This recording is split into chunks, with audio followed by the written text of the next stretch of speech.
It may be the end of spooky season for some, but we're going to have one last hurrah as we take the van up to Salem, Massachusetts, one of the most spellbinding places in the United States. I'm all dressed up in my witch gear, and I've even got my familiars in tow.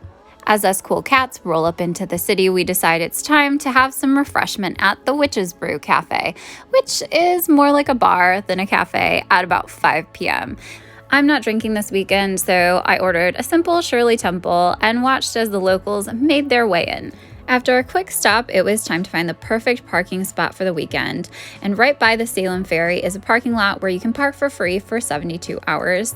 It's really quiet, has seaside views, and only about a 10 to 15 minute walk from the Salem City Center and the Witch Village, which houses a memorial to those whose lives were lost during the mass hysteria of the 17th century. We want to honor those lives and those that still reside in Salem. We went over to the Salem Night Fair, which for only $5 gets you an exhibit of local performances and also some really amazing independent vendors.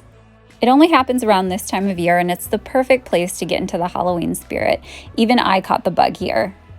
I came away with some cute local art and some flavorful tea called Firelight that's perfect for these cold winter evenings.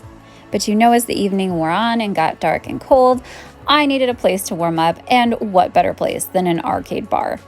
Bit Bar Salem started off as just an arcade pop-up bar, but has since made its own space, and I love that you can get tea at any hour.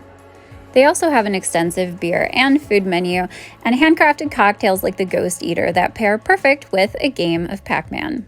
You can imagine how excited I was when my favorite game, Burger Time, also made a cameo. I was a little less enthusiastic about skee-ball. I am a terrible skee-ball player, but we do try. All of that gameplay got us ready for bed in the van as we settled in, fur babies and all.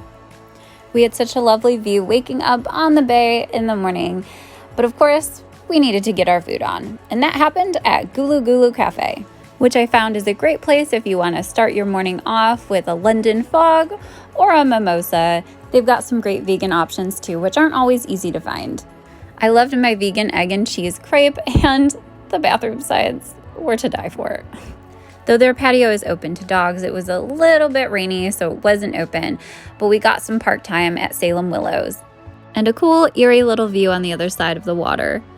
Bill just found his own cozy cubby on the inside of the van. By midday, we decided to join the sometimes costumed city center crowds and check out some of the cool architecture around Salem. One of my favorite places is the Salem Commons, which is a little park inside of the city.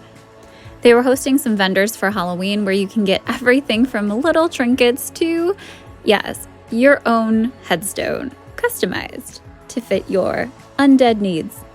I picked up a sweet Slytherin-inspired wand for my little before remembering that Massachusetts also has magical recreational MJ available. The local Seagrass dispensary had hot cider waiting outside for its patrons. This might be my favorite dispensary yet. So I picked up a few mints, and now I'm off, conjuring more cobblestone adventures. I'll see you out there.